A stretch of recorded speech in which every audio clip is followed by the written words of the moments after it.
Abarigani family, got the conscious culture circle. We're back again, recording with another hot topic this evening. And as always, I'm start off with the invocation of bringing in our ancestors into the circle. In the presence of our all-powerful, all-knowing, and all-present Creator, we reveal you using the names as called upon by our ancestors. We pay homage to Ra and Ra'at. Ashe. We pay homage to Odamari, Olorun, Olofi. Ashe. We pay homage to Nana Mewa and Nana Name. Ashe. We pour for our celestial ancestors known in different cultures by different names, which our ancestors revered and called upon for guidance and assistance. To some they are known as Netaru. Ashe. To some they are known as Orishas. Ashe. To some they are known as Obosun. Ashe. We give homage to our higher self and ask for continued guidance and alignment with our destinies. We pay homage to Ori. Ashe. We pay homage to Asar. Ashe.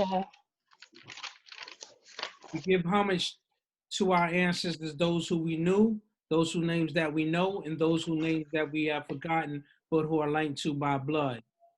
We pay homage to Mama Baba. Ashe. We pay homage to Igun. Ashe. We pay homage to Nana Num Nasamafu. Ashe. We pay homage to our national ancestors, the ones that researched and taught us who we are, who fought for the liberation, salvation, and unity of African people worldwide. We pour for Marcus Garvey. Ashe. We pay homage to Fannie Lou Hamer. Ashe. We pay homage to Malcolm X. Ashe. We pay homage to Ida B. Wells. Ashe. Ancestors, we invite you to be present in our midst and whisper the words of wisdom in our ears as we continue the work that you started, which brings us back to where we started. We begin with the Creator and we end with the Creator. Asante, Asante, Asante. We all say, Ashe. Ashe. All right. Like I said, we got a powerful topic tonight. First, I'd like to introduce the panel tonight. We got Brother Woke. Yep. Bargani. All right. We got Dada Ama.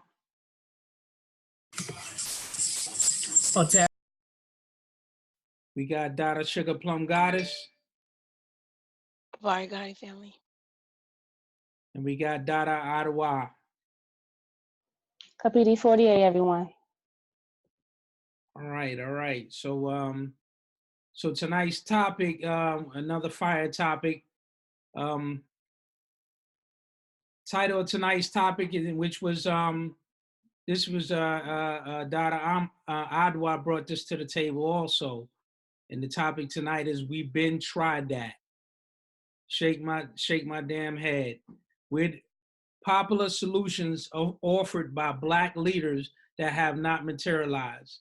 So, Adwa, if you can kind of, give us a little bit of introduction of what the thought of around that, and we can go into it and definitely start the discussion. Yes, Asante Sana, Brother Unity. So the reason why I wrote this down, I thought it'd be great for us to discuss, is because so many people in our community feel they have the magic pill, the magic solution to attaining liberation. And it's kind of similar to the previous discussion we had, is what's free. And some have this ideas through economics, others through knowledge of self, etc.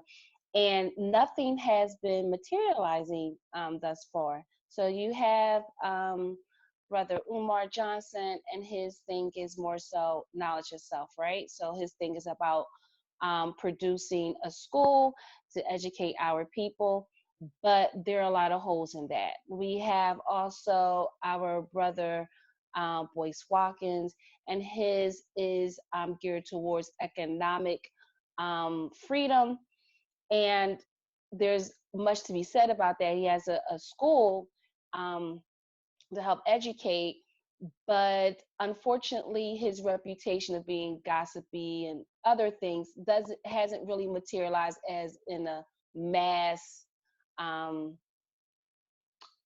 educating the mass on Fine. economics. Yeah, financial Yeah, literacy. Yeah, right, right. And then, of course, there are a host of other people that have come forward and say, look, I have what will free African people worldwide. But no one seems to sometimes look to the past, as we have already done that. In a lot of ways, we were successful, but in other ways, we weren't. And so I just wanted to really delve in deep about what we have tried and what we can kind of learn from that, going forward to really fix the situation, because really there's nothing new under the sun. The blueprint has already been, um, created. yeah, I yeah. yield the floor. Yeah, so that was great. That's a great way to segue into setting it up and leading. And so, like you said, what we've learned from the past, some of the movements in the past. So, you know, my thing is always that I've stated before, we have to do better in learning from the lessons and the trials that our ancestors went through, learning from the immunities that our ancestors went through, documented from us what they learned and what and the mistakes they made and what and the successes that they have, so we can move forward. And that's one of the things that we have to do better at. So I think a great period to start with maybe during the Marcus Garvey period. We can start there. There's plenty of periods that our ancestors went through. We can go all the way back to ancient Kemet. We can go back to the Reconstruction period. But I say, for the sake of this discussion, I think starting during the Garvey period is definitely a good place to start. So you know, so let's build on the Garvey area. Anybody got any insights on the Garvey period? I can kick it off. So um, Garvey, man, when I think about Garvey and during his time period in the 20s, I mean, Garvey, his movement was a very accomplished movement, and I think we can learn so much from that movement during the, Garveyism. And for our audience, those that don't know, Marcus Garvey started an organization called the UNIA, which had a million plus members worldwide, and he established this organization without cell phones, technology. He did most of it through publications and word of mouth, and just taking action.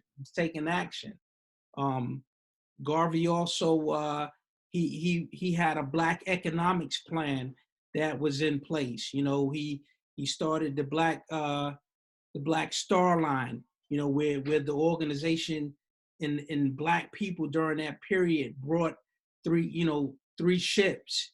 Um, they had the thought of repatriating back to Africa, using those ships and doing all kind of things with them. And but lo and behold, that era, it fell apart. And I think we need to talk about um, what happened, the successes and kind of what fell apart there, and what we can learn from that. Any you, anybody want to build on that? Let's start on that. So I was going to say I think we can look at that era and use that example of cooperative economics. And a lot of people talk about that today. I don't know how we would necessarily execute it or what's the best plan of action. But he probably had the most success. You know what I mean?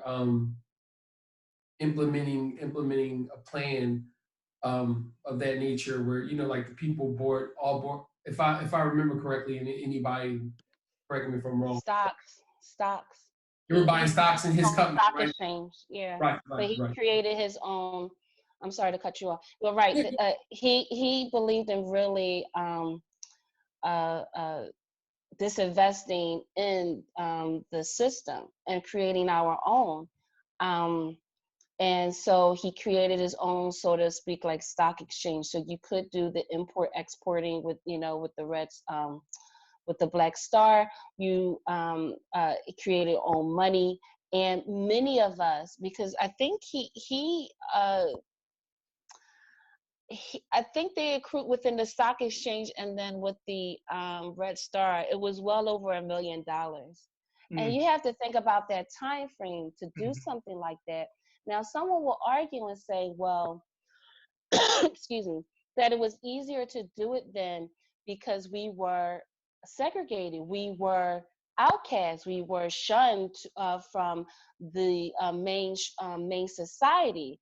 Um, and there is some validity to that. I feel like now we are integrated to the point that everything that we consume um, is by somebody else. But that does not mean that it could not be done. I feel that in some ways it may actually be easier because of technology. And so all you really need is you already have like Akon, who has created his own Bitcoin, right? And he has created some form of currency. There are other people that have. You have those brothers from Chicago that created their own cell phone, and cell phone. Not only the cell phone, but the service. You have someone in Rwanda that's done the same. So through technology, I feel that we can go that route economically, but having said that, we have someone like Boyce Watkins, and us, you guys, we talked about this off camera, and that he is one of the few PhD holders in finance, I believe, or economics. I don't know which one. But why is it that he has not been able to, through technology, hit the masses with this information? I don't know, and so that's something we have to really discover today, because so Garvey was able to do that. I think some people will argue that he has, right? Like he has Okay. a very successful platform that is tailored toward, a certain group of people who, like want to partake in the information he has. He's educating children, you know what I mean? He's educating a lot of us. I think that I again, like we keep coming back to these conversations where I don't think we define what, like what is the success? Like what is reaching the masses, right? Like even evident by Garvey's movement, a lot of people participated, but there were a lot of people that sat on the sidelines that didn't want anything to do with that either. You know what I mean? Which is a lot of what we would get today. And one could argue that Black people are more fragmented today than they were at the turn of the last century when this was going on. So like I think that we will first need to define what that is, but then also realize that everybody is not for everything. Um, and you know what I mean? And they're not all going to get on board.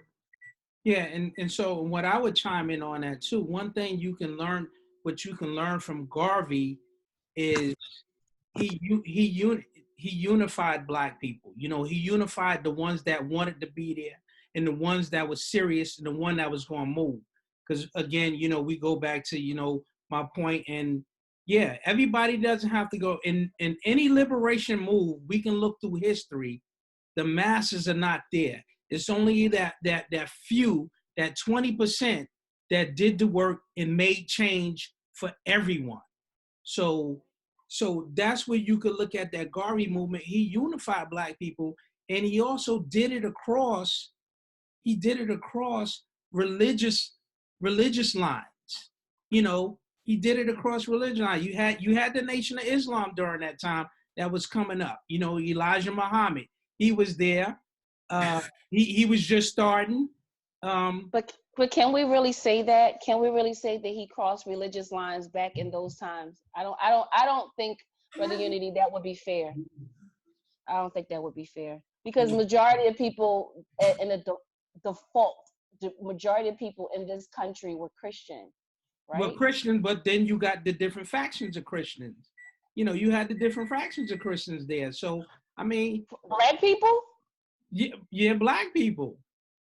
You had, you had, you had the AME. You had the different factions of Sure. of Christianity, and but again, we know what unified this was based on race, because that was Yeah. one of his things, race first, and he came up with that slogan to deal with all of those different factions that we might have had amongst in our community. He came with the slogan race first, you know. So I think that's why that was there. I think the race first thing came more so for nationality more than religion. Given that he was a Jamaican and that there was an influx of West Indian people coming over, especially in New York during this time, not just from Jamaica, Barbados, etc. And there were stereotypes, saying that they were violent, they were this, they were that, and I feel that when you listen to some of his speeches or when you read them, when he would say, am I Jamaican? No, he would say, no, I'm African before all those things. I think, to me, he was trying to bridge the gap. Like, I am no different than you, given the fact that he's in America at this point. He's in Harlem most of the time during this time. So I feel like it was more so a nationalities thing where American Africans were probably viewing him side-eye because, and think about it, I can't even imagine how strong his accent was at the time. I'm not, I don't know, Yeah, I mean, I think I it's can really understand him strong during his speeches. because I struggle to hear some of the speeches now. So I think Yeah, it's right? really strong. Right. So, they're, so an American African is looking at him like, what? Here we go. They're trying to get over because they had stereotypes. These things are always put into place to divide us. I think that then it was more so that. I think that now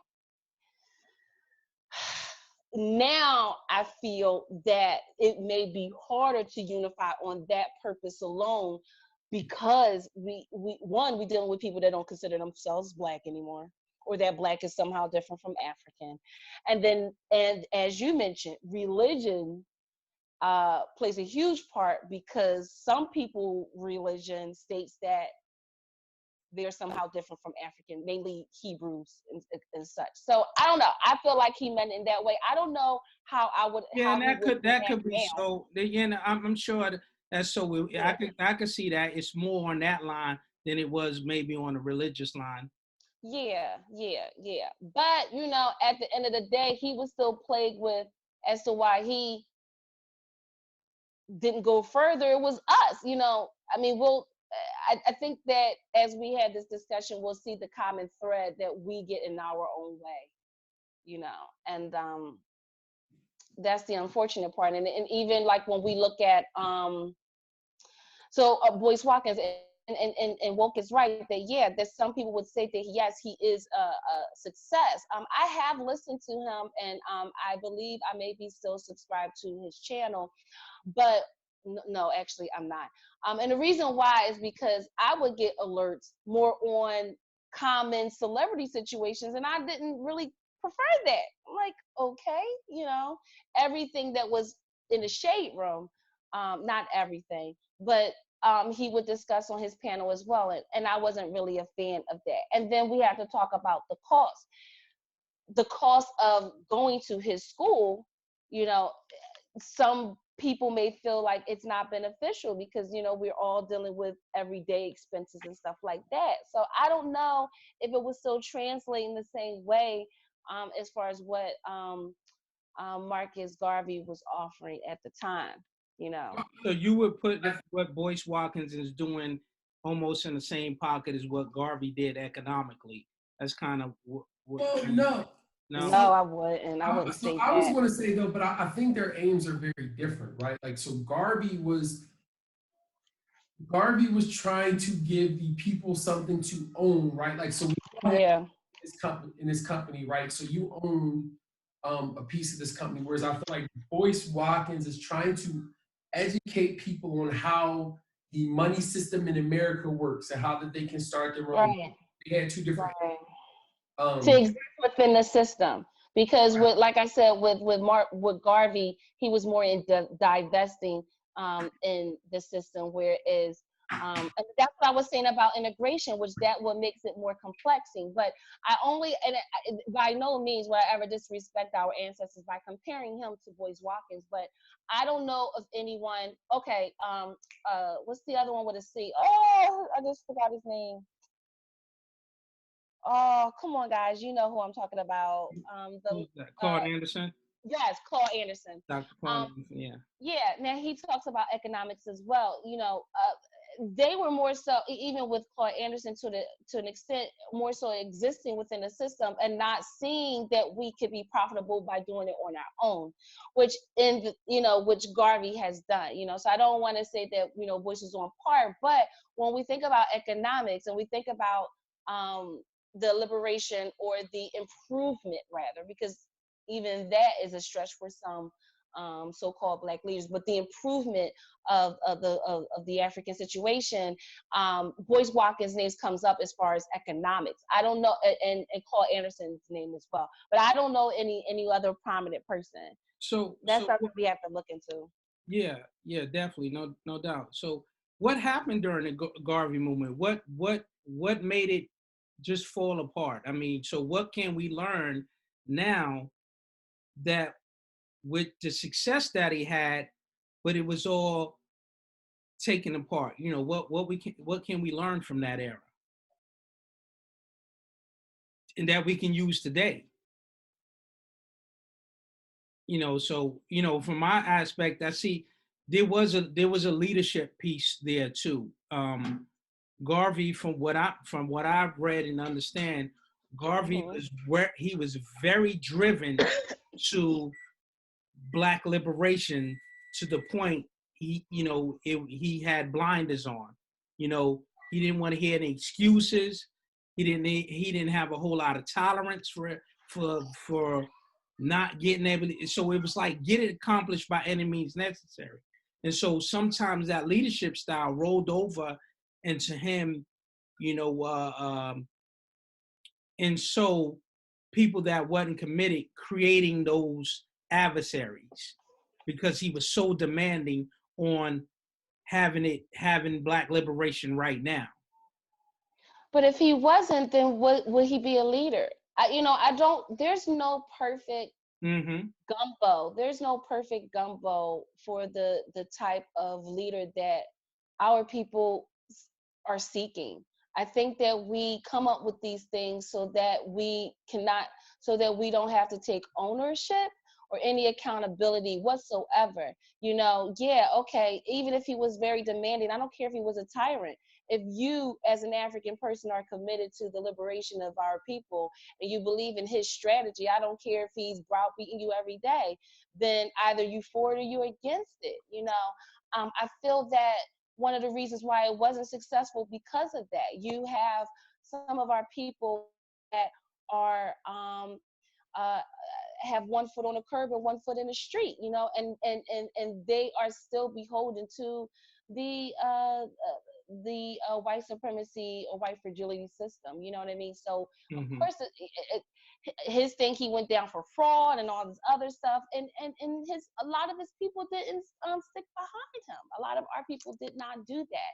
And when I mean his people, I mean people that actually took that oath, that commitment to be a part of his organization, and that's unfortunate because by no means was he ever a scammer. Yeah, But and what he that's went what down for, yes, it wasn't even legit, as far as right, taking the organization out. So that right. external force, even though it, Mm-hmm. it took the organization out, it wasn't nothing really on the level that they try to make it out to be. So, Right. yeah. But So, the main thing is that again, because we put all this on an individual, mhm, right? mhm, That when he fell, it all fell. And it shouldn't have been the case. It should have still been able to somehow, okay, we can't do it this way, but we can do it that way. And it didn't occur. So it's even in a way of kind of transitioning, but even in the sense of like what Umar wants to do with this school, right? mhm, It's all solely on him. He falls, the school falls. If you mhm. believe in his dream, right? Yeah, There's no other, there's no team, there's no anything. And we keep putting these people up and say, yep, he's the right person to do it. He's the right person to do it. Very few times we say she's the right person to do it, etc.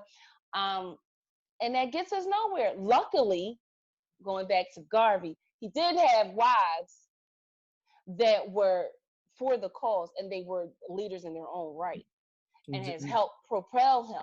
But we go to this day and age, especially most of the people that they consider leaders aren't even married, but they don't have a team. They go down, get locked up tomorrow, get assassinated tomorrow, there it is over. And that's a problem. And I exactly. don't know why we have not looked at to Garvey movement or other movements that we've had in the past, to fix that situation. So you're talking about being Messiah driven. That's definitely something we can learn from that era and movement and many other movements that happened after that.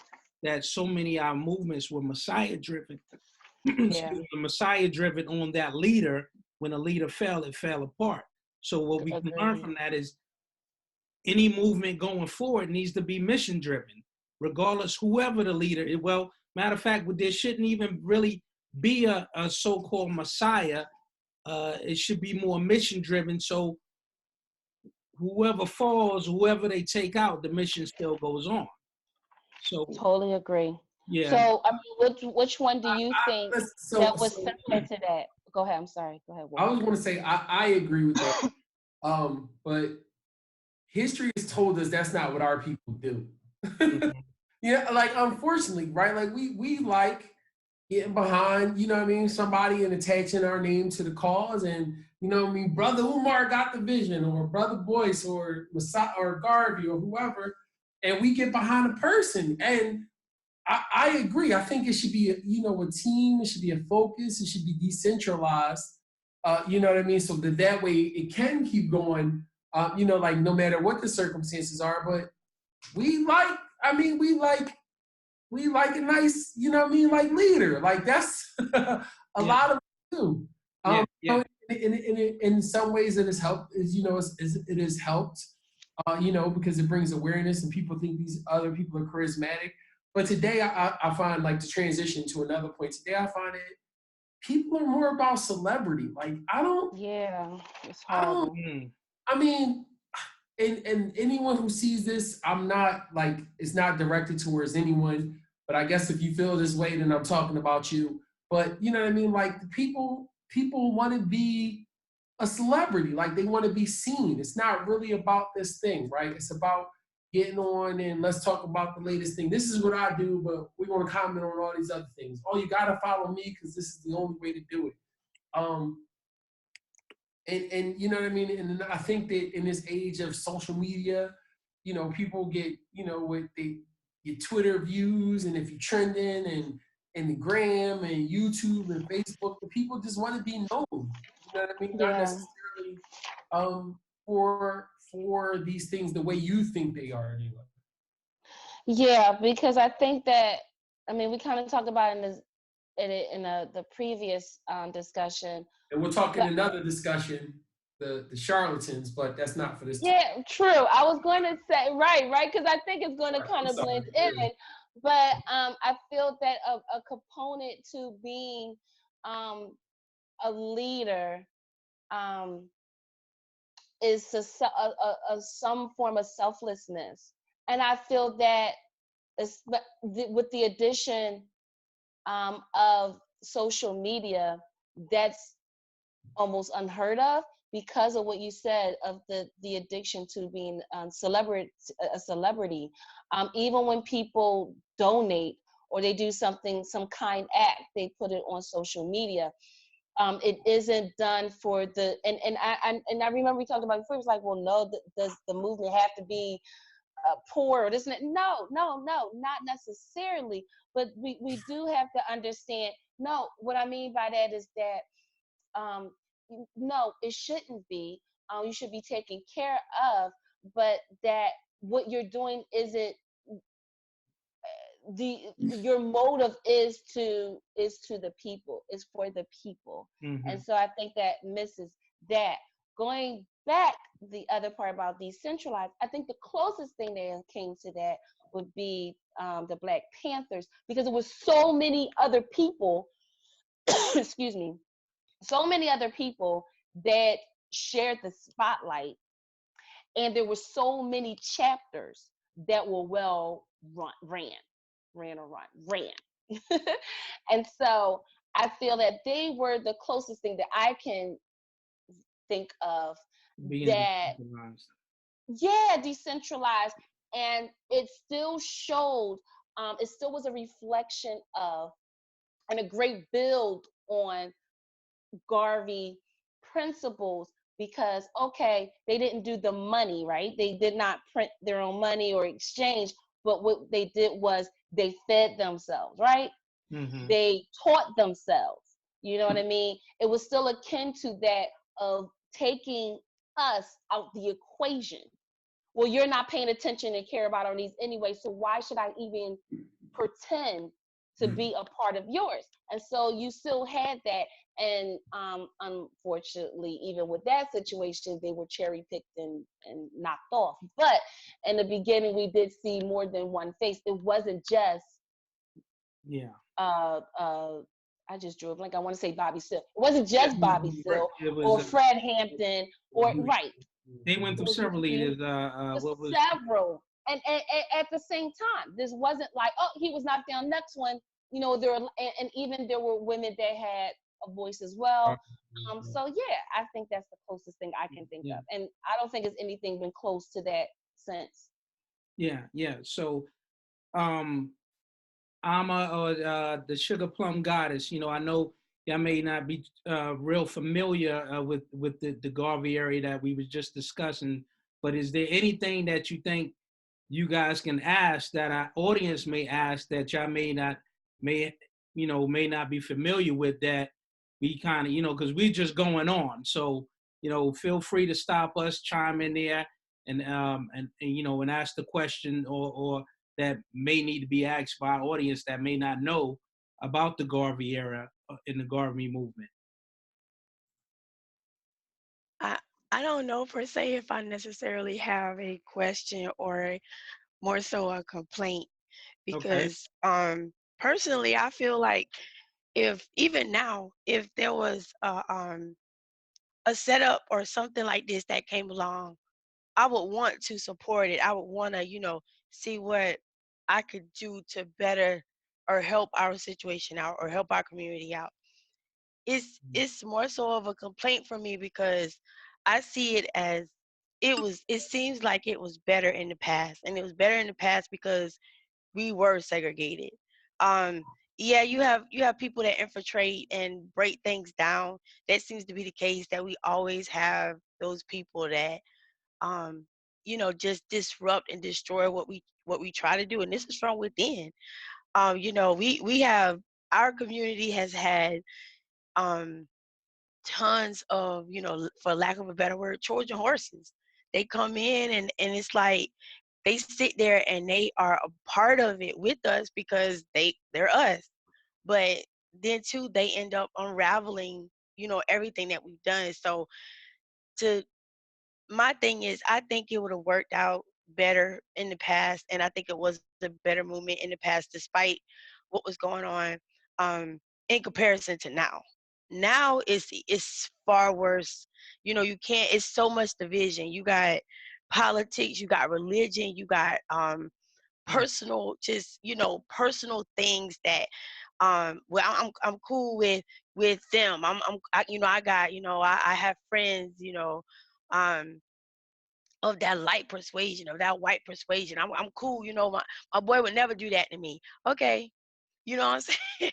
Yeah, And it's yeah, like they fall short because, and me too. I mean, because of lack of lack of knowledge of yourself and where your people came from and how I was raised. I was raised, you know, I wasn't raised as, some of my um fellow panels. I wasn't raised like some of y'all. I wasn't aware and made to grew up to know the struggle per se. My mom told me the story, but my grandmother didn't.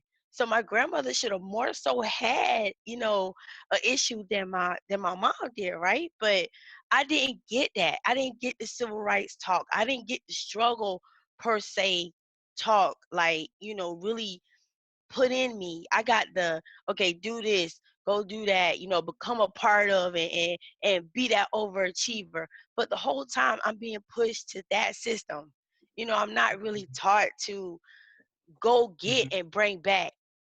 I'm not taught to do that. I'm taught to get in that system and flow in it and build in it and grow in it. But that system ain't for me though. But I didn't mhm, know that. mhm, So from my perspective, looking looking at the past and just being mainly made newly aware, because a lot of this stuff that y'all are talking, I'm not aware of it. I don't know, all of that, but just seeing it from just the surface side, just mhm, getting some of it. Like when I found out about the Black Star movement, I was like, what? You mean he was actually gonna like just put us all on a boat, take us back? Like, you did back when, when I found out about that,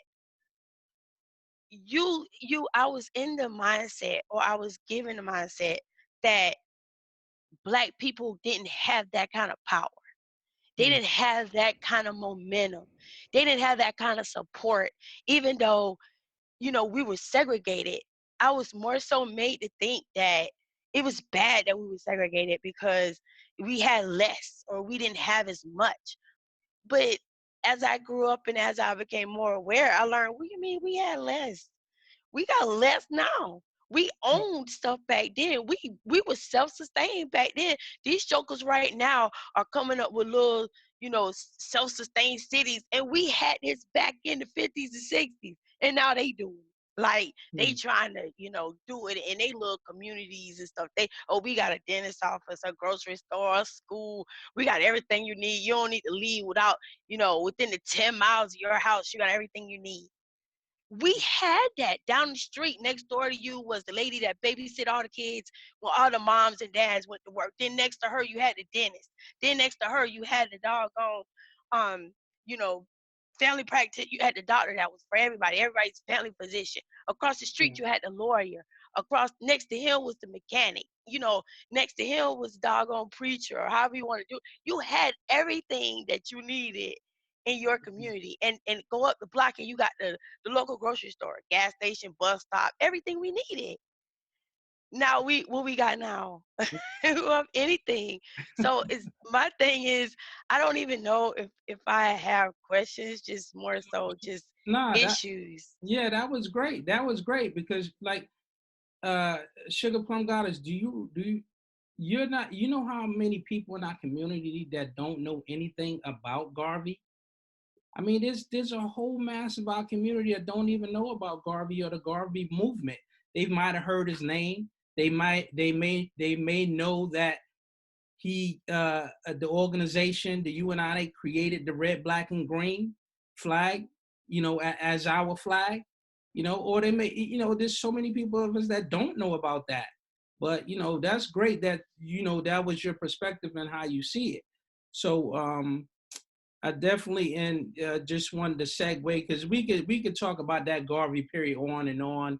We could talk about how the FBI was started it during that era, where it was called the Bureau of Investigation, something like that, the BOI.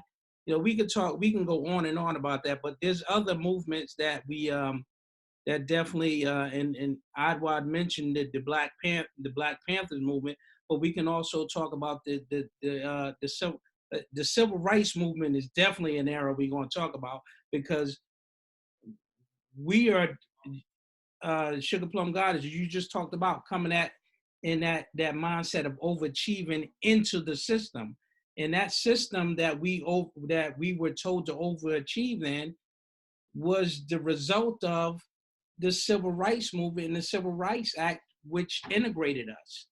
So, and during that Civil Rights era, we had Dr. Martin Luther King Jr., and we also had Malcolm X and Kwame Ture, which is he was also known as Stokely Carmichael. So I guess let's build on that era and see where it takes us.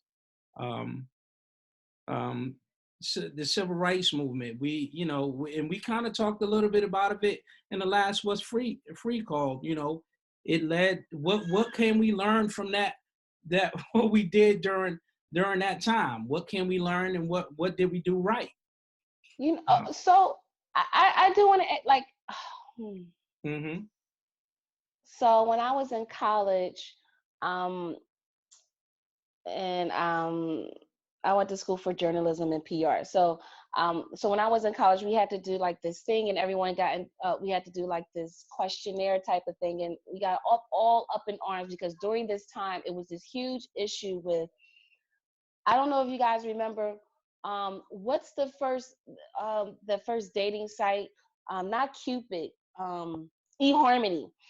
And during that time, eHarmony had just came out, and it was this big thing for eHarmony to online thing and whatnot. But at the time, they didn't have any homosexuals on there. It was something similar to like homosexuals didn't have it was for straight people at the time. And so it was this huge thing, and homosexuals, I guess whoever makes up the LGBTQ thing, right? They went, if you recall, it went to, I think it even went all the way up to like Supreme Court or whatnot. And, I did have a lot of alphabet people in my class, and they were like, yes, that's what they're supposed to do. And that's good. They should they should force eHarmony to allow gay people to find love there too, et cetera, et cetera. And everybody was cheering for it and whatnot. And I said, of course, it was unpopular opinion. And I said, why didn't they just start their own? Like, why go through all that? Why didn't they just start their own version of eHarmony instead of wasting tax dollars to do that? And then everyone said, it's our civil rights, and everyone's saying it. And then everybody, because they love to compare LGBTQ issues with civil rights, referring to Black people issues. And think about if this didn't happen, the civil rights movement, And what I said was, it is different when there are private companies. And back to what Dada Sugar Plum mentioned, we had our own, we were segregated. I don't want to romanticize that time because we didn't own everything. And everyone wasn't happy, of course. And a lot of our employers were still white.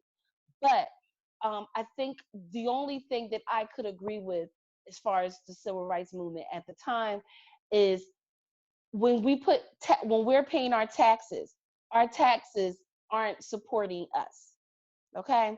These privately owned bus companies, or back in, if we're talking about present day, or eHarmony, these type of things, that does not matter. The first thing you should do when you notice you're not included is to form your own.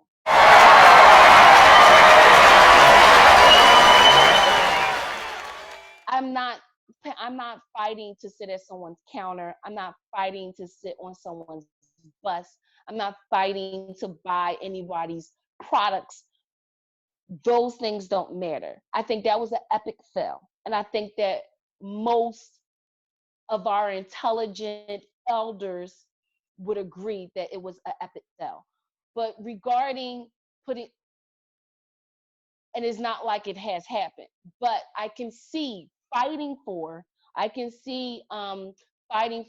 well, my taxes pay for X, Y, and Z, and I don't get to see it. I don't reap the benefit from that, So that's even for education. Now, to me, the remedy wouldn't have been um, going to their schools. It would have just meant improving our schools, right? If your Mhm. taxes pay for that, the taxes should be make sure that your money is going to improve the schools that are in your neighborhood and not actually being bussed out to go to someone else's school. So I just want to add that as far as what I notice about the civil rights movement and what I see that even we do today, we fight we fight to give our money away all the time, and it's the weirdest thing I've ever seen. These are private companies, and you're fighting to help make them wealthy.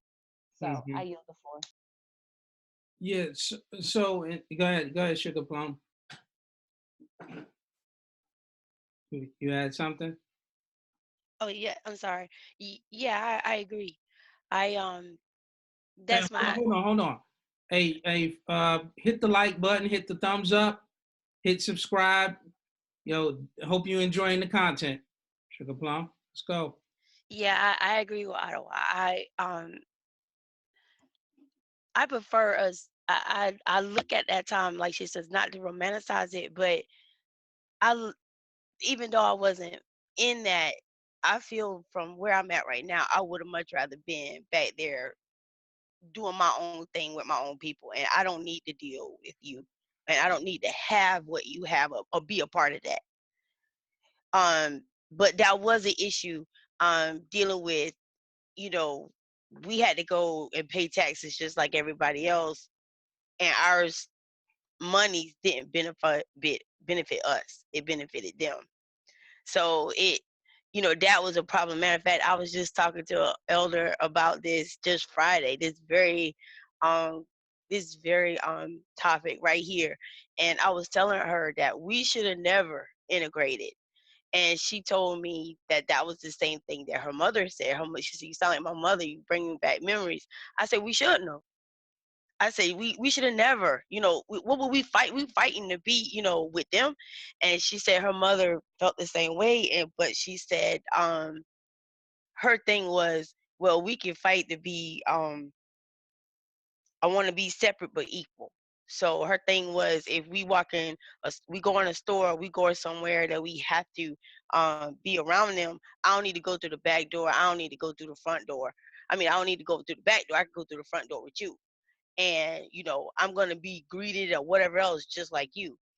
But I told my elder, I said, but there ain't no such thing as separate but equal, because if you separate, that's it, and you need to stick with your own, because you're only going to be equal with your own. You're not going to be equal with someone else.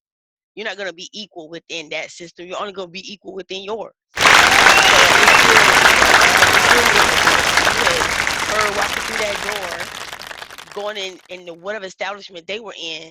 It wasn't benefiting us, and it was benefiting them. So as far as I was concerned, I was like, no, we don't even need to fight for that. Just let's just draw the line. If we got to live in this same area of it, same vicinity of each other, draw the line, and we stay over here and y'all stay over there, and we just make do with what we got, and y'all make do with what y'all got. And I yield. Yeah, and I think I believe the civil rights movement it had an economic piece to it. It was supposed to be an economic battle to get some economic power. I believe that's what it started out as. But I could see, as we talk in hindsight, I could see some of the ancestors saying, "How dare y'all? How dare you sell that Right, right. selfish?" That was going to be the point. That was going to be the point that I made, brother. Yeah, go ahead. It's a far more nuanced argument than like we say, like, right, we have the benefit of 50 years of seeing how this thing turned out. But if you telling somebody in 1967, when there were laws on the books that said that they had to be separate but equal, but there was no implementation, and people looked and said, well, I want my kids to go to the school up there that's nice with the nice windows and the teachers. No. No, I think listen, majority of us did not want to do that. I, I disagree. Go ahead. I'm sorry, Ajwa, I think that the majority of us want that today. So how Because that's different. Because majority of us today are the product of a product of 50 years ago. 50 years ago, you know how many people they saw the writing on the wall. No one wanted to listen. You think those business owners wanted to vote for that? Think about it. Most of the people that were being lynched, most of those people that were being lynched, and most of those people that were being murdered all the time, they were business owners. These people were successful. Listen, they did not want that. I refuse to believe that majority of us said, "Oh, let's go to a nice school. I want my kids to go around white people that were way worse than now." The parents. I'm not that was an example. There also were business owners who said, "Oh, if we do this, then," and not even thinking long term, my construction company will get some of those other contracts because we want civil rights, and I'll be able to work on. He wasn't thinking. They got axed out. And those people got axed out.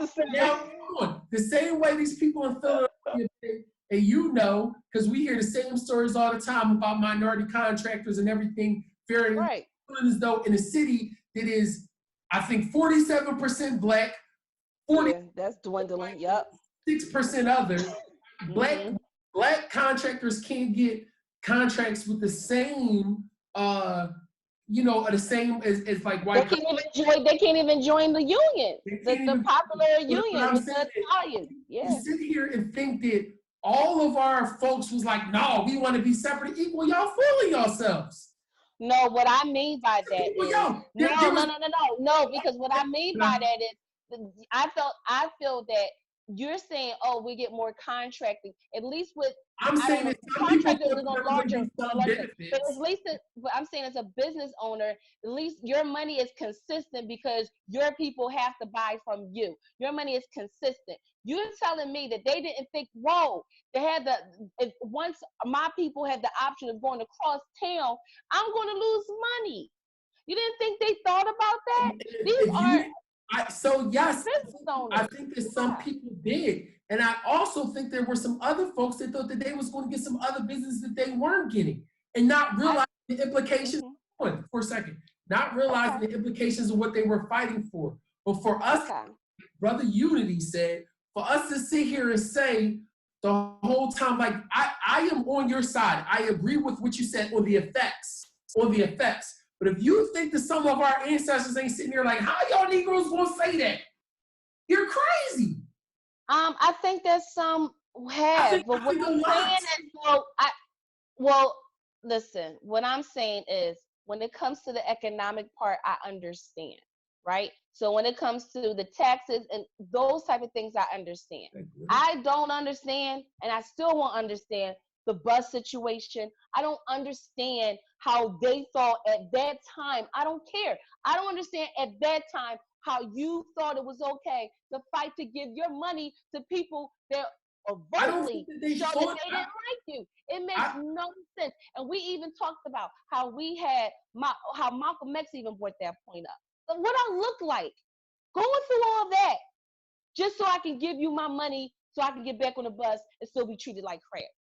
When there were bus companies, there are still black-owned bus companies today down south in Atlanta, I believe in South Carolina, other places where they were booming 50, 60 years ago because the money was consistent because they were being supported by their own people. So what I'm saying is I would find it weird that a black bus owner thought that he was going to get business from some white people 50, 60 years ago. I find that to be weird. And I find that that's what he or she felt that was foolish. You're choosing one instance though and making it relevant for everyone. All I'm saying I'm not. Stop for a second. Stop. If what you're saying is true, then millions of people don't follow MLK and march down on Washington. If what you're saying is true, hold on, stop. Then we don't get what we got today. Obviously, the vast majority of people felt as though it was going to be better. Now, with hindsight, we know it's not. But if you're telling how do we know the majority felt that way? This is that's how do we know? Because this is all on TV. How do we know that majority of our people felt that way? Because people were fighting for it. Because he saw it on TV? Stop. So when the March on Washington was just MLK, and he was there by himself. He was just there by himself, not talking to nobody. Not the entire 12% of the I'm asking you. 12% of the population was there. Well, so this is my point on that. So again, that's where we go back. Yeah, that's go back to yeah, I'm gonna got you. That goes back to the 2880 rule.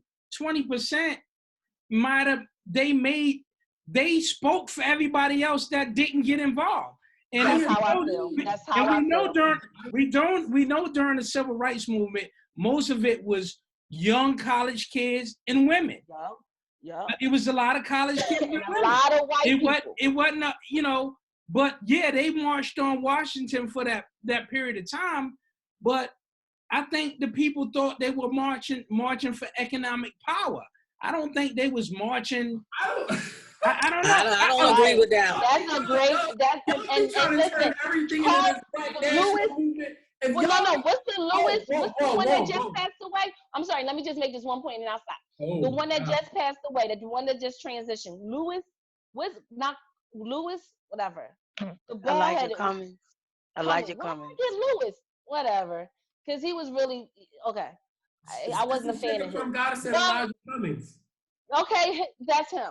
I wasn't a huge fan of him. But what I'm saying is, he always speaks on during that time. Great example what Brother Unity said. These were optimistic children who were in college, who were spending more time with these white people, who felt that it could happen. Because guess what? He was 67 years old when he passed away. He said how he was all a part of the movie. He could have been no more than 16, 18, 20 at the most. Okay? It's a great point about that. Because the older folks and the older business owners, you cannot tell me they did not think that was going to be a bad idea. Okay, go ahead. So I'm sorry. The point that you brought up is those 18, those 20-year-olds, those optimistic people are still part of the population. But for us I'm right. No, right. So stop. You can't go, everybody was like, because if everybody. I didn't say that. I was agreeing with Brother Unity. That was the 20. I was agreeing with Brother Unity. That was a part of 20%. Sorry. Go ahead. Can I finish my point?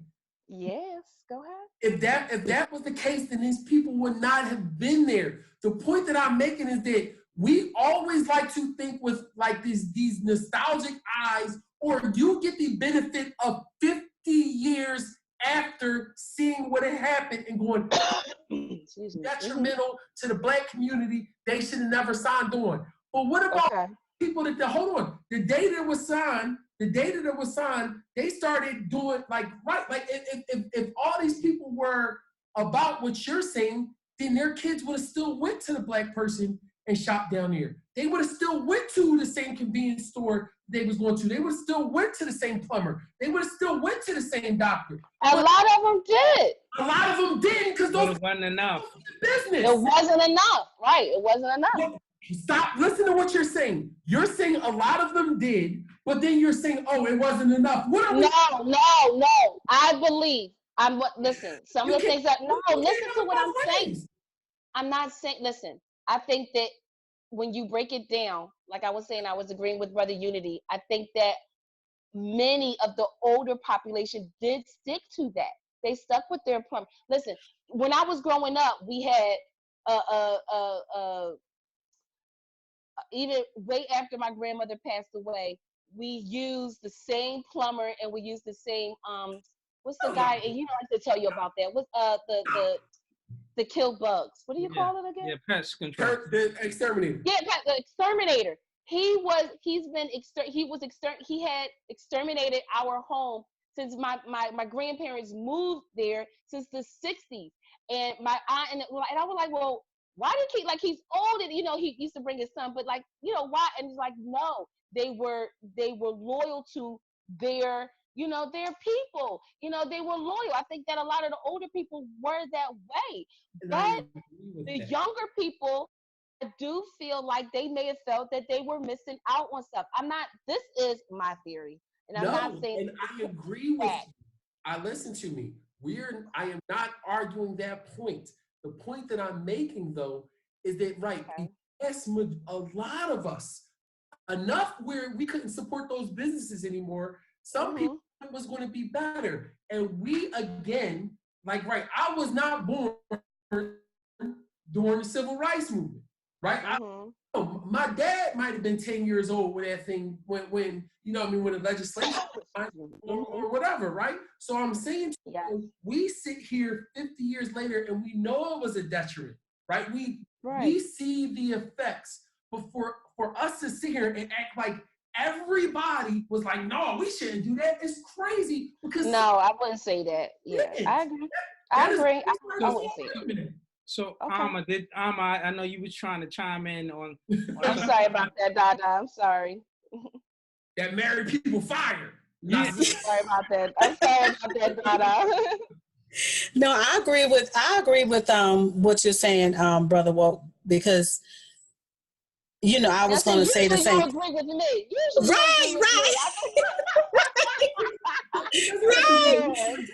Right. Because I started off looking at the definition of civil rights and looking at examples, and then I thought back to what he said. Yeah, it's easy for us to say that now, in retrospect. But I also agree with you, Ottawa, because how do we know, like he's saying, everybody did, but on the 80-20, why, Brother Unity, how is it like you're saying 80% probably did and 20 didn't? No. Or are you saying 80% didn't and the 20% made the decision for the 80%? Because the 20% that's going to do the work. They was out there hitting the ground, dealing with the violence that was being done on them. They was out there driving, because you can ask some of your ancestors in your family, were you part of the civil rights movement? No, I didn't go out there. I wasn't going out there. None of my family. In the moment it passed, they started giving their money to white folks. Yeah. but see, that's the point. So that's the point, is the 20% that believe that like you saying, the 80% that wasn't involved in it, and they did try to keep their money in the neighborhood, but the black business couldn't stand up, because eventually everybody did run over, because it was something new. I want to, I get to shop in the right store when I couldn't before. I get to walk in the front door now when I was walking in the back door. Oh man, yeah, I'm gonna go try this out. Yeah, you get to walk through the front, and they're still gonna follow you around. But listen, it's the same thing like with Uber.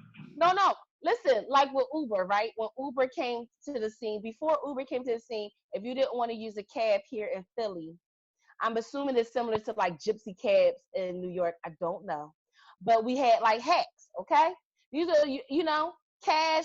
They're going to help you get your bags in from the super. You will go to a supermarket. They're all hanging around there at the market, and they will be cheaper than getting a cab. And then you wouldn't have to wait long, because they're like right there, and they'll help you take your bags out, all that good stuff, right? This is cash. These are older people. A lot of people. Once Uber came in, you took a lot of that business away. And some people were like, oh, well, they could just hop on Uber. Okay. But people forget, when you do Uber, now you have to pay what? Taxes. You're now part of that system. And that took a lot of jobs away, because a lot of people, including myself, before I had a car, I would just get a hack. Like, I'm not even wasting time. Okay, that's $8 to get here, 10, whatever. But then you start to use your app, and we all become complicit in the system. But we don't realize that we do put a lot of our own people out of work. All I'm saying is, when I was referring to that, is that small 20% made, and it still happens today, who we want to consider the Black Caucus, those people make decisions on our behalf, but it doesn't always benefit us. That's all I'm saying. You cannot tell me, just like when we had these discussions about reparation, etc., you have people that are considered to be experts in their field. That their job is to foresee what could occur, foresee the benefits, the cons, etc. Okay, and you can't tell me that did not occur 50, 60 years ago, where they didn't get together and discuss the benefits and the cons to how that would affect our people and our neighborhoods. That's all I was saying. That's Yeah. basically all I was saying. So I yield the floor. so here's another thing. So we know. So that's why this civil rights and integration discussion is a delicate discussion, because at the same time, hindsight, we know it didn't. We did we because the consensus probably across intellectual, lay people, and all that, it didn't work. But at the same time, we don't want to insult our ancestors that Right. did all of the fighting. So that's why it's so delicate, especially when you're talking about a leader like Dr. Martin Luther King Jr., you know, that we revere and hold up so high. So when we're saying, hey, integration ain't work, so it's almost like we want to point the blame at him, right? So But he had that's to why, know. yeah, But he yeah. had to So know. it's a delicate situation. So let's talk about the other side of it. Let's talk about Malcolm X. Malcolm X in the Nation of Islam and their involvement in the civil rights movement. Okay. Yeah, you know, they were talking. Well, they were talking segregation, but they was also talking about the government giving them land, cutting off land, right? I don't I know don't know. anything about these people. I I don't know what they do. I don't know what these people do for us now. I don't know what they did I'm for gonna us say then. this I'm because lost. the Nation of Islam and the Fruit of Islam for me is a super uh, convoluted um, organization, and they've Man. you watch and you hear about all these things, but I'm gonna tell you this. Look, I'm from Philadelphia, Pennsylvania, and I will tell you, the Black Mafia was ran by the Nation of Islam, and that's facts. That's not speculation. That's not like Masjid number 12 that was on Broad Street was going crazy in the city. So I'm not sure, like, why. And I know that Martin broke away, and I mean Malcolm broke away and did some other things, but they was in the government pocket. Farrakhan is like kind of a Jesus. Oh Lord, yeah. I mean, He like, all over the place. So do y'all think they played the role during the civil rights movement? Did they play a role in it? I mean, Malcolm X was all. So this is what I say about Malcolm X and Martin Luther King. I feel hindsight, respect to our ancestors. I think they did too much talking to white people back then. They spent too much time on their TV shows trying to, Malcolm was convincing them to trying to change. I mean, Martin was trying to change their heart. Malcolm was trying to prove to them they were the devils and all kind of stuff. I just thought they spent too much time talking to them, where that time and conversation should have been with their people. Okay, so I'm gonna disagree with Malcolm X. I don't feel like I think that the times that he was on television, there was an intellectual war. He was definitely like on an intellectual warfare, because they were always trying to battle him intellectually, and he always triumphed in that. Of course, they're not. I don't think that he felt like he had to prove to them that they were pigs or whatever. I felt like he was more on the ground. I don't think he was on TV a lot. Of course, I wasn't alive then, but I'm just going by what I've seen. I felt like a lot of the stuff, and having read his book, like he did a lot on the ground, but I don't think he.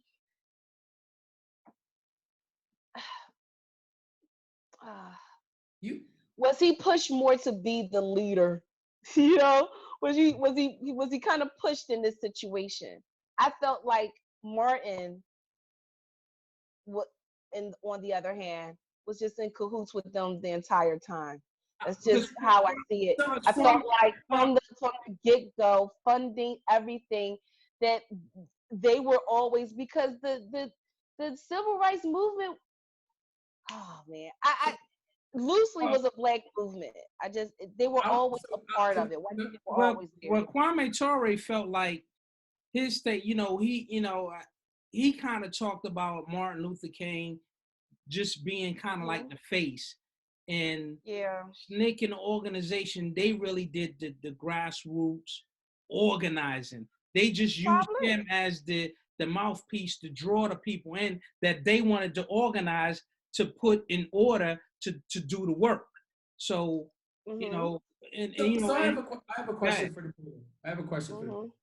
Martin Luther King was a Baptist minister. Is that right? Was it Baptist? Whatever denomination. I don't know. I'm trying to be respectful. Whatever. But so what we expect?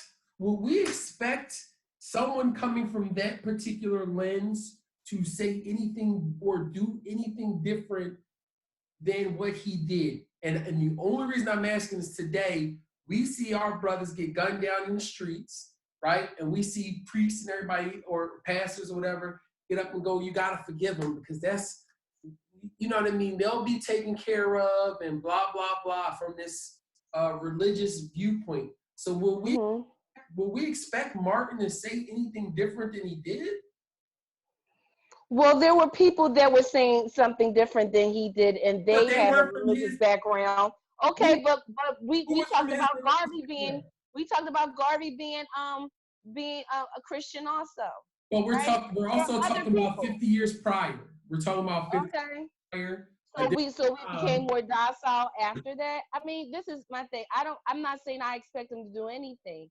But we do have where he has written works where he discussed of his religious beliefs, and he does talk about the constructs of that and it not being what we think it is as far as Christianity. So I think there was doubt in his mind, but I think he also knew it was a business as well. I'm not going to, this is my thing, saying being who I am today, I'm not going to have this veil over my eyes to think that they were totally oblivious of what was going on. I just don't believe that. I just don't believe that. And most of clergymen today smoke, drink, F, all that. Okay? Other people's mouths, all that stuff. None of these people are, just because they're part of some church clergy, none of these people were innocent. So I'm not going to assume that he was naive or oblivious to his participation in the movement and where he was leading us. I am not going to believe. I'm not going to. So I'm hold on, stop for a second. I'm not. Sure. That's not what I'm asking though, right? Like I'm saying that we've seen people be physically accosted, right? Mm-hmm. Forgive murderers of their family members and do these things because they come from that background.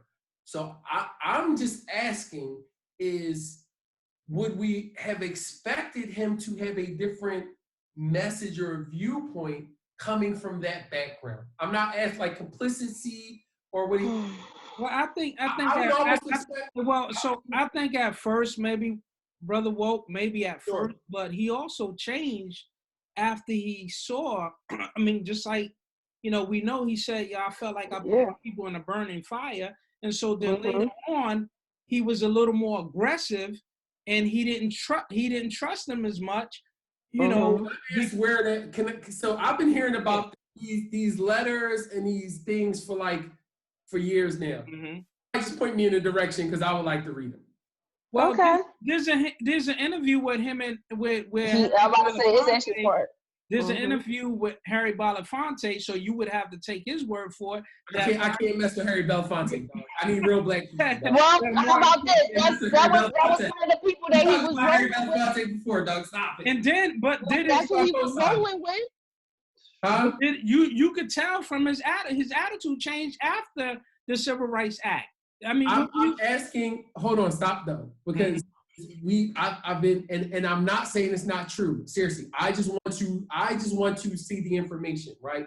Because all the things I see from Martin, it seems very Christianized, whatever. And then because that's what they want you to see. Hold on, let me just finish. 2 seconds, I'll be done. Hurry up! I'm just joking. No, but I'm saying like I always hear this thing from like the Constitution, like near the end, Martin knew what was going on and wrote this stuff. I just want to be privy to this stuff. so that I can know. Well, I didn't hear anything about anything written. I just, started seeing stuff about the family suing the government and won that lawsuit. No, that's not him. No, it's in that book. It's in a book. What book? He sued them? Y'all keep talking. I'm gonna look because I was gonna purchase it. It's on my wish list. So and that's the other thing. I mean, his speech has changed. I mean, yeah, I'm about to say, it wasn't his speeches, dog. Give me his speeches. Yeah, well, I'll give you his speech, but his speeches even changed. That's why it became the poor. Yeah, anti-war, anti-war, the poor people movement. Not the same thing. No, during that time, no. See, but not black, and that's the part that bothered me because it still wasn't saying specific. You know, I felt like had we just taken him in the movement and placed him here now, it would be all about people of color. That's how I started. No, that's the point. Hold on, stop. About the poor people stuff, it wasn't really specific to black. I mean, what I watched it's like we like to paint this brother like, hold on. So we say he was driving a car that took us off the cliff. And then right before we was about to go over, he turned around and was like, guys, I think we should stop. And there's no proof. I don't believe. Yeah. Where? Y'all say, oh, his attitude changed. I can't go into this man's mental state. I need to hear this. His attitude changed. Brother, well, you saying he still was on that path regardless. You don't think? There you go. Excuse my language. Excuse me. I'm saying that nigga was on the same shit he was on when he was driving us off the cliff. And listen, his friends was Harry Belafonte. No one wanted to make it seem like, oh my God, he changed. And nobody, for 10 years I've been asking, show me the speeches. Well, it's not written down. It wasn't really recorded. See, he said it. We could just Google that now. You don't have the computer. Just Google it. Well, and so, I did watch some of his speeches, and it did change. Brother Woe, if you compare that I Have a Dream speech to the speech where he talks about the poor people's movement. I don't know. I can't remember the name of the speech, but we'll try to get it. Yo, that I Have a Dream speech, if you listen to the entirety of it, you would be like, he really believed that he could change those people's hearts. But then I just can't. That sounds like that sounds like somebody. That sounds right on par with somebody. Folks walk on water and was splitting oceans and stuff to me, dog. Well, listen, he was a Baptist minister. That's why he was a Baptist minister. But he went to theology school and he stated that he knew that it wasn't true. I need to see I know. I'm tired of hearing about these mythical speeches and conversations, dog. The brother straight told our people, yo, y'all need it. I have a dream that little boys and little girls and people bought into that joint. And now we like, man, this dude sold us a bill of goods. Hey, but y'all want to have revisionist history near the end. He kind of had an inkling. No, I'm still not a huge fan of his. You already know that. I'm not a fan of his. So I just want to see the speech. I don't believe that he was naive. I don't believe that he was that naive. I do not believe that he had rose-colored glasses. I don't believe that.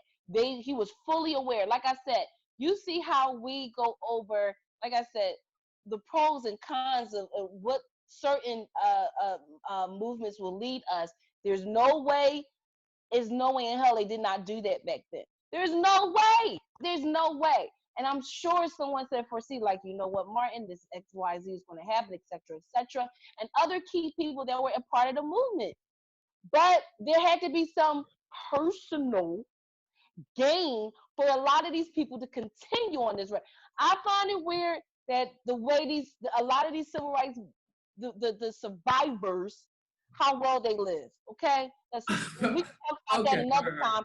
That would be a part of the charlatan. No, that would be a part of the charlatan one because they lived too well because they knew what was going to happen. But personal gain, they continue with this movement. The personal gain, okay, because they all millionaires now. That's weird. You said his name isn't Elijah. No, it is Elijah. Cummings, Yeah, whatever. that's what The it one is. who just passed away. All of these people be rich. Listen, that's another story. I mean, that's another So section. because they're rich, they're nefarious?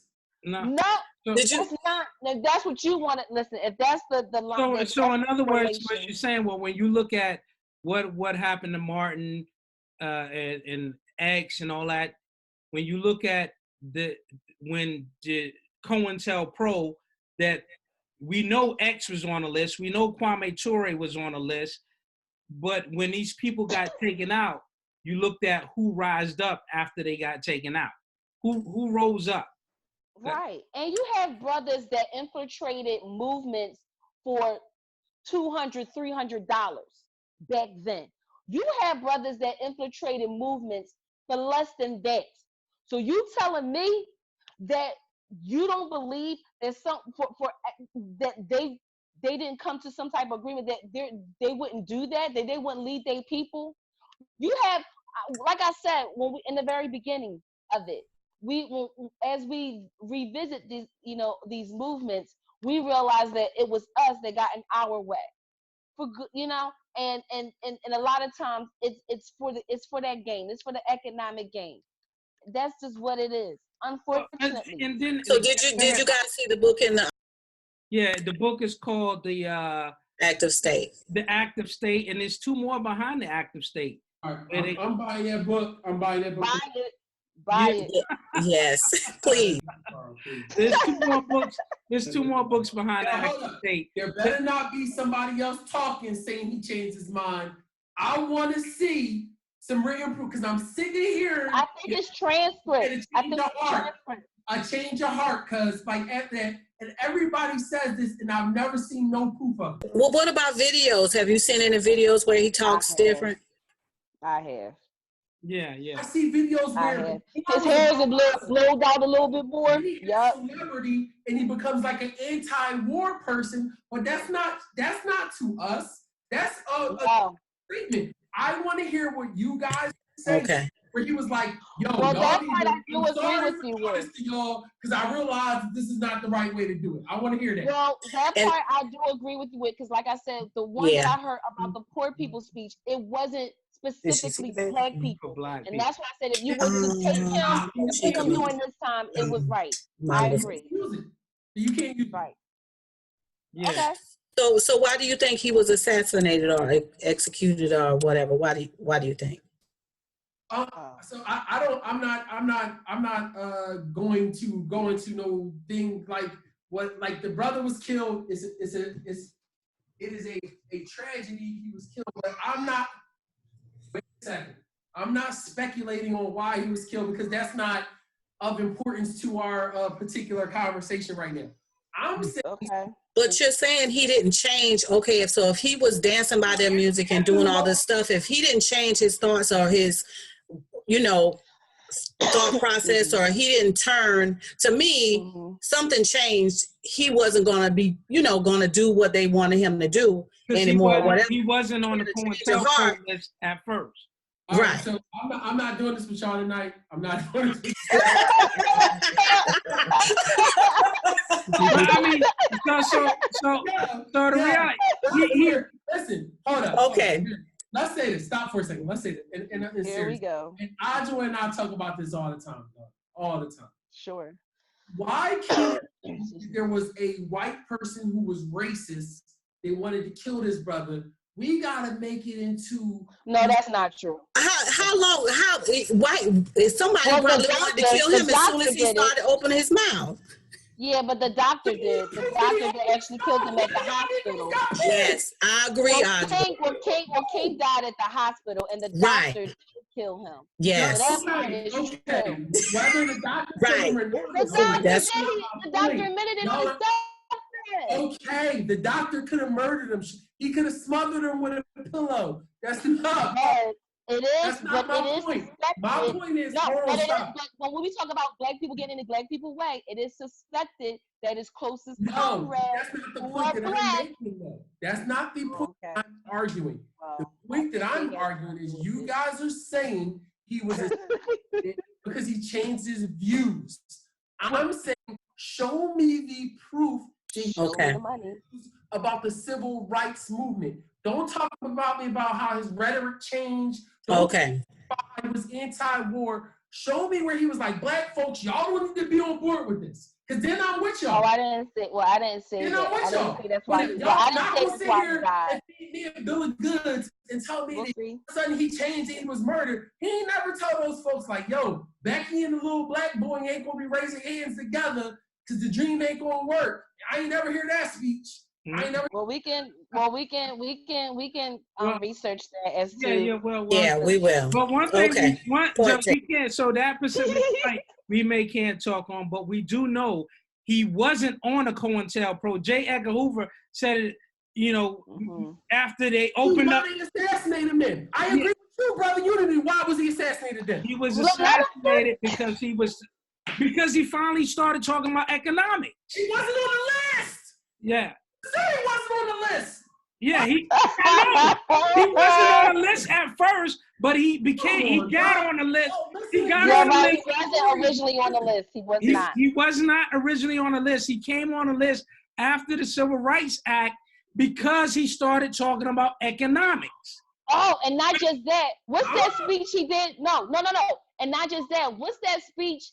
He mentioned something about not turning the other cheek. It's a speech where he talks about violence. I can't remember. Oh my gosh. Okay, I'm gonna look into it more. But it was also something about retaliation also. Because remember, if any of our subscribers can put it in the comment section, speech. Yeah, subscribe and support it. If y'all got any information, the show woke. Help brother woke out. Help brother woke out, please. Y'all not helping me out. No. Here you go. Stop for a second. Yeah. Oh gosh, that's gonna be your favorite line. We always make these. We do need a Sugar Plum. You're absolutely right. We need to have a show just dedicated to MLK, and we can talk about this. But we always make these leaps of logic, like everybody, and we just fill in the holes the way we want. But it doesn't make any Okay. The brother wasn't on the COINTELPRO list. You just said that. No, he wasn't in the beginning. Hold on. In the beginning, the law gets passed. He actually accomplishes his goal. Mm-hmm. And then now there's this talk about he switched gears, but no one could ever produce the writings. No one could ever produce the speeches. But somehow he was just telling Coretta. Whoa, do you think he felt like that his goal was met because did everything that he wanted, was it in that bill? I don't know. Lyndon Johnson, because it seemed like it included a whole lot of other people. Okay. And one of the things too, they started chopping the bill up right after it was passed. It was They crazy. started dismantling it. I agree. I'm on your. Yeah. So I don't think that he was. I'm saying don't put the brother on the side though, like he was like with Black liberation, because he was. Oh, I didn't say that. No, I don't agree with that either. Now, right, yeah, y'all the ones who saying he started talking the other way. Listen, he was talking about other. Okay, it just wasn't. It wasn't just the peace movement and all that stuff. It was becoming more like other means of boycott, demonstrating. You know what I mean? It wasn't just like that stuff. I watched one where he talked about.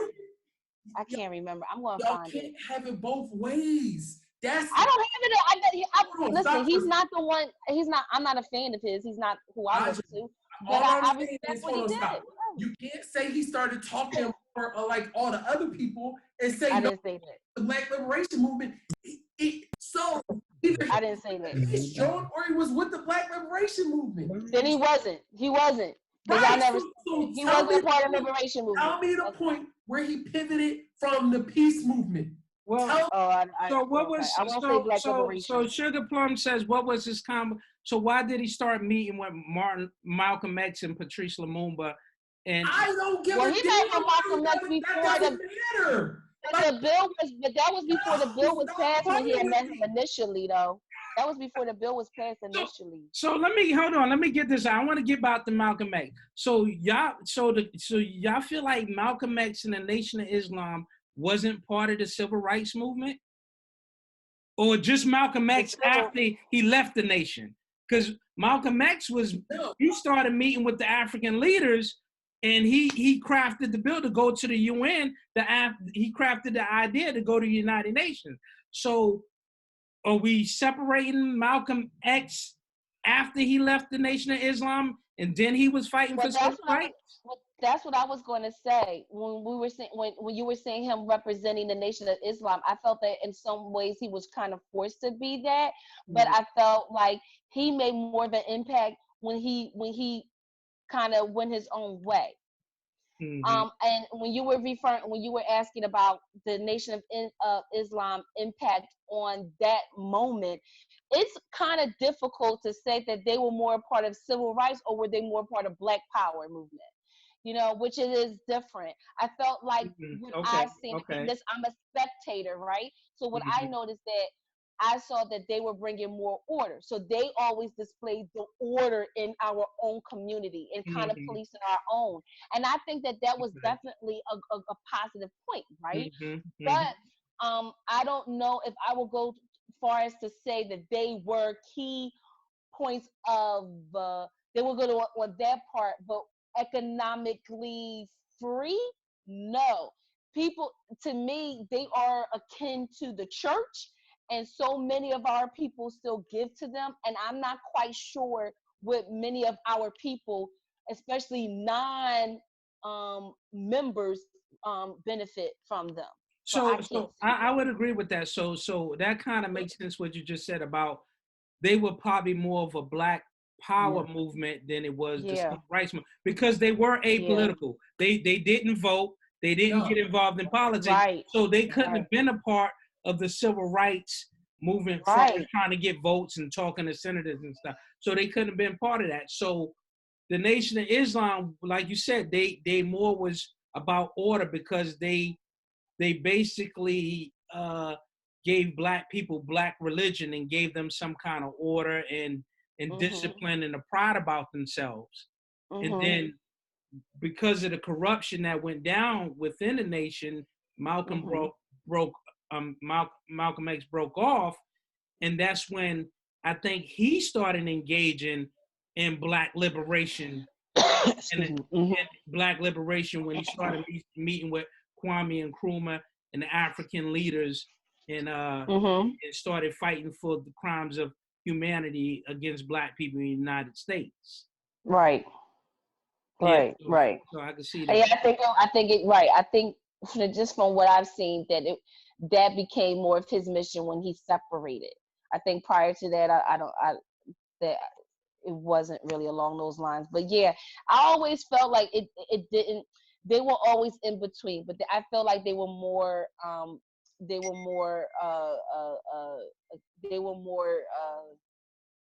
the Black Power side to me than others. So I agree with that though too.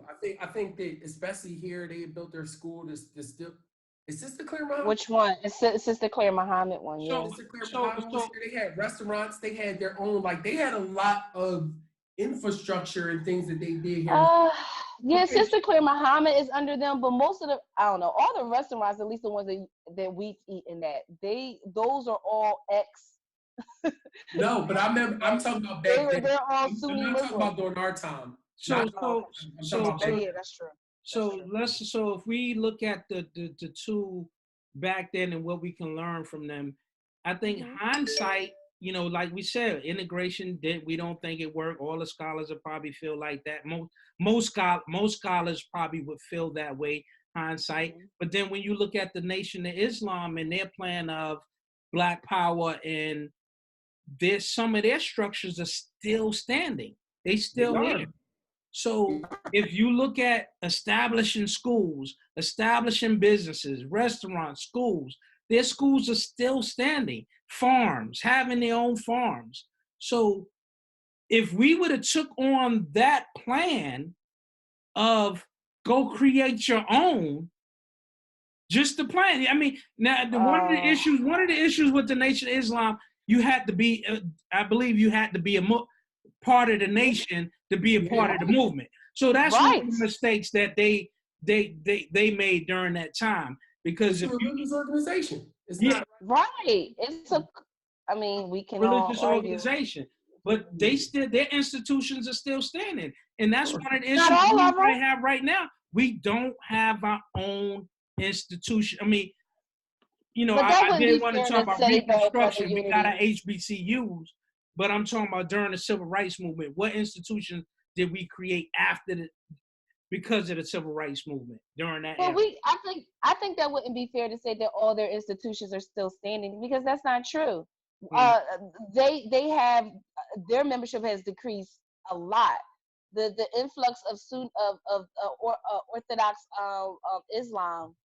I mean, I don't see a huge amount of them. Most of the, so like I was just saying with woke, most of the Muslim stores that we eat at and restaurants, these especially the older ones, they are ex Nation of Islam. They're all Orthodox Muslims, Sunni Muslims.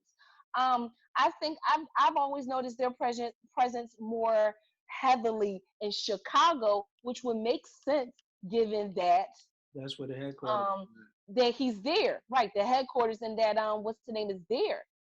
But how many? And this, there are actually YouTube videos. How many of their people are poor? Mm-hmm. Okay, they may have these farms. How many of them living in mansions and living well? Mm-hmm. To me, they're no different than in a church. Yeah. And we, that's how I see it. So I don't know if we can say right now that they're that successful. And Yeah. I do have a problem with the fact that the only way to truly benefit, you have to be Muslim, and their type of Muslim at that, which I don't know necessarily what that is. So that's kind of the point Sugar Plum Goddess made. She wasn't able to come back and get. She said, yes, many of these leaders, preachers, and church officials tie hand in hand with politics. Therefore, their leaders, Martin Luther King, was able to gain such a following. Then that's, so when it comes particularly to the Nation of Islam, and then that's the Nation of Islam putting their religion before their people. If they didn't let the masses of Black people get involved in their Black power movement to create these institutions, then they were putting their religion before the people. So there you go. Then she also says, so what about the people who weren't religious but wanted to be for and with their community?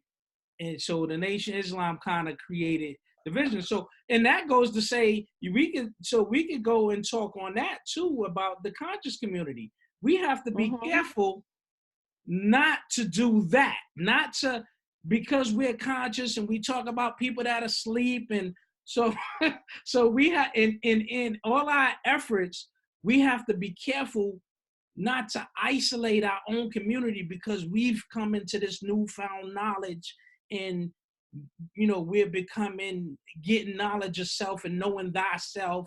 And so we have to be careful of making that mistake that the Nation of Islam might have made. We got to talk about that. Yeah. I don't know. I know where some of it. I know where your mind thought is at on that, because I know how we going. I know. Okay. So, but I just wanted to throw that out there, just to to kind of talk on that point. So, well, I had a quick question back on Garvey and Malcolm X and those Oh no, not Malcolm X, the Black Panther and all that. Were those organizations infiltrated from the inside? Am I correct? Yes. Yeah. All of them were. Yeah. Yeah, they were infiltrated from inside, because the Garvey, it was the start of the FBI organization, but I think they call it the BOI during that time. They got an informant, planted somebody inside. One of the members, they used one of the members. Black Panthers, same thing. Right. So that's my thing. Well, that's my question I had. So in moving forward, and well, how do how do we counter that, knowing that's what's been done in the past to kind of dismantle all of those movements, the internal infiltration? You can't. And I don't think that we should waste, I mean, you can't, because there's always going to be the antagonist to the protagonist, etc. It's always going to be there. The thing is, I think the best thing is to make sure that there isn't this leader, that it is decentralized, that it is Don't, about the movement do and not y'all the think we person. should have a code though? I mean, there should be Yeah. repercussions or whatever. You can't just say But you can't catch them. How at that point they've already true. done their damage, and that's the thing. We can always have these codes that we definitely want to live by, and we definitely want to do our best to vet. But I don't think that all of our energy should go into that, because then it gets misplaced and not to the movement. There are always going to be people like that. But look, if that person is able to take one person down, one monkey don't stop no show. They say, you know what I mean? It can you. That doesn't mean that it still can't progress, and that by and large, people still benefit from that, you know. But if we put our energy into how not to get caught up with a person, and it's an organization, remember there are going to be hundreds, thousands, preferably millions of people, but typically it's not the case. But that many amount of people, that many personalities, how are we able to do that? What kind of manpower that we're actually going to be willing to put to making sure that someone isn't working for the government? Like, there's no way. There's absolutely no way. The only thing to me I would say is that, okay, I'm just not going to. Everything can't rest with this one person or these two people. You So know. I do want to add this piece to it too. So as we adjust and learn from the past and Right. what things, and guess who else is learning it? White supremacy. They're learning. Well, hey, they getting a little smarter because they really trying to be liberated. They getting a little smarter. So we're gonna have to make adjustments too. We're gonna have to make adjustments.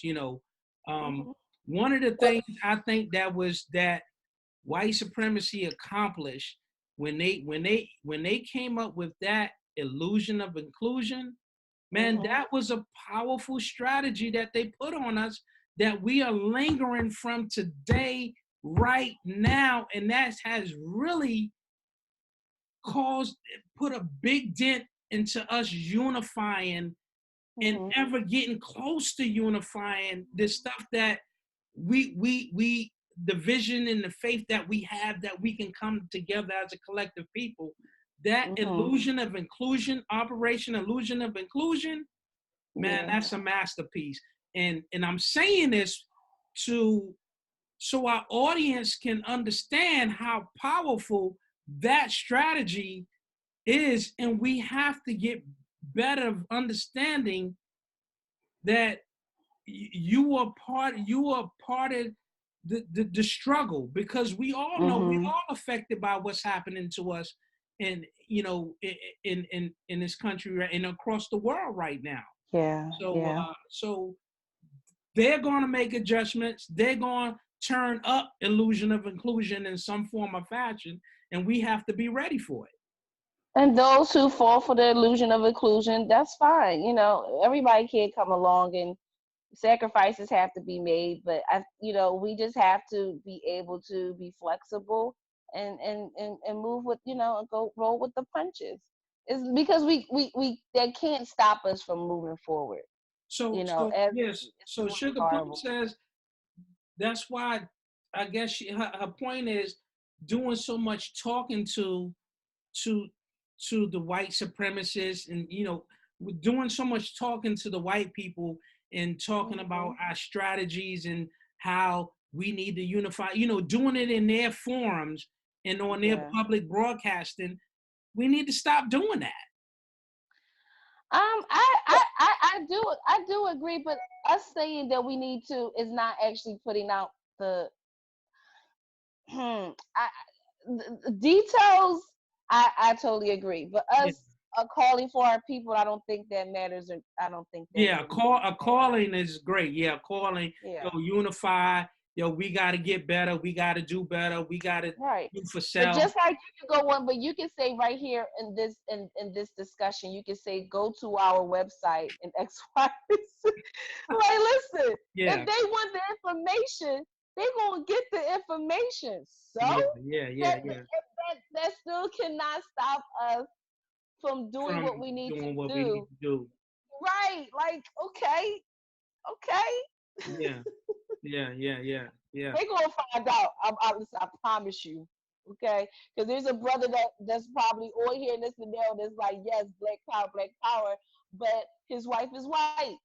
You know, like people pillow talk. People talk. I mean, you get stuff naturally like that. You get people that's what they do. They go on, these type of forums. You have, of course, the government, et cetera, et cetera. But there's no way to completely isolate. Not in this time. Let's just use technology for our benefit at this point, because there's no other way to like erase it from how we band together. It's not possible. Yeah. So, but I would say too, I guess as we get close to, I guess we have to appreciate and give thanks to anybody that's out there that's trying to liberate our people in some form or fashion. Nobody's perfect. Yes. You know, Yes. uh, Brother Boyce Watkins trying to teach financial literacy, trying to bring, I guess, Yep. collective, the people out there that have the independent African Senate schools, trying to liberate our kids' minds. We gotta thank them for making their efforts into liberating our people and rising our people up. I Whoever's giving totally effort agree. out there. Totally Yeah, agree. I Totally agree 100%. Yeah. Yeah. So, They should all be commended for actually doing the work. Like you said, there are 20 Yeah. people doing the work. You know what I mean? And vast majority of us is, just walking through, just going through our daily day like nothing else. Right. But let's also give, this is the thing. And that's why we have to see all of ourselves as leaders, because in our average life, so many of us make conscious decisions to benefit our people and our families, which is important, our core family and our people. When you send your grandchild to an African centered school, you're participating in the movement. The average Black person, the average African globally has to see themselves as a leader as well, and know that those little things that you think are little really do contribute to the liberation of our people. That's just that act alone. The person said, you know what, I'm going to homeschool and because I don't have a school near me and I can't send them to Umar school or this school or that school. I'm going to do my best to teach. They still should be committed. All of our people. So, and just to add to that too, I mean, like you say, so when people come into Black consciousness, want to say, well, what can I do to help and affect the change of liberating our people? And, my feeling on that is talk Black, love Black, bank Black, buy Black, buy Black, those are things you just black out your life. Optimize your life. And those personal steps helps moves us to liberating ourselves. Yes, Even when it's difficult. Difficult. And Ajwa will tell you, we sometimes dealing with our folks ain't easy. But you still got to do it. You still got to do it. We don't have no choice. You still got to do it. Still got to do it. I'll tell y'all some stories. Yeah. Listen, but we got to give them a second chance, third chance, just like we go in Walmart and give them 50 minutes. You gotta they got two aisles, 2 cashiers open, and everybody standing in line for 45 minutes. But we keep running right back to them, say, I forgive you, Walmart. Listen, I got some stories. Ajwa will tell you, I was going out of my way to find brothers to do the work. Yeah. Yeah. Oh, service. Yeah. That's the way it should be. Listen, and I'm trying to tell you, I'm like, yo, like, just listen. Listen. Look, I ain't religious. I'm praying. Please give me somebody. But we got to. I much rather feed your family than somebody else's family. And that's how I feel. That's the way I feel. So Sugar Plum, are you in a position to close out tonight? Yes, I am. Okay. So, if anybody got anything, Alma, did you have any last comments? Whoa, go ahead. We're going to She continue does. our She wants to say that she agrees on with me. Wednesday. Go ahead. That's right. That's right, Dada. Oh, hold on. What'd you say, Whoa? What'd you say? I don't even want to have book club on Wednesday. We're going to revisit Dr. Well I don't care. We can. I don't care. on Wednesday because I'm tired of y'all telling me that this brother was giving these secret speeches. Oh, we gonna find the evidence for you too. We gonna find it. Y'all know I need the evidence. I'm not believing just because somebody say it. I'm sorry, man. No, look. Yeah. So, Sugar Plum, we're ready. Yeah, let me go and close this off. Get a little, got a little heat on here tonight.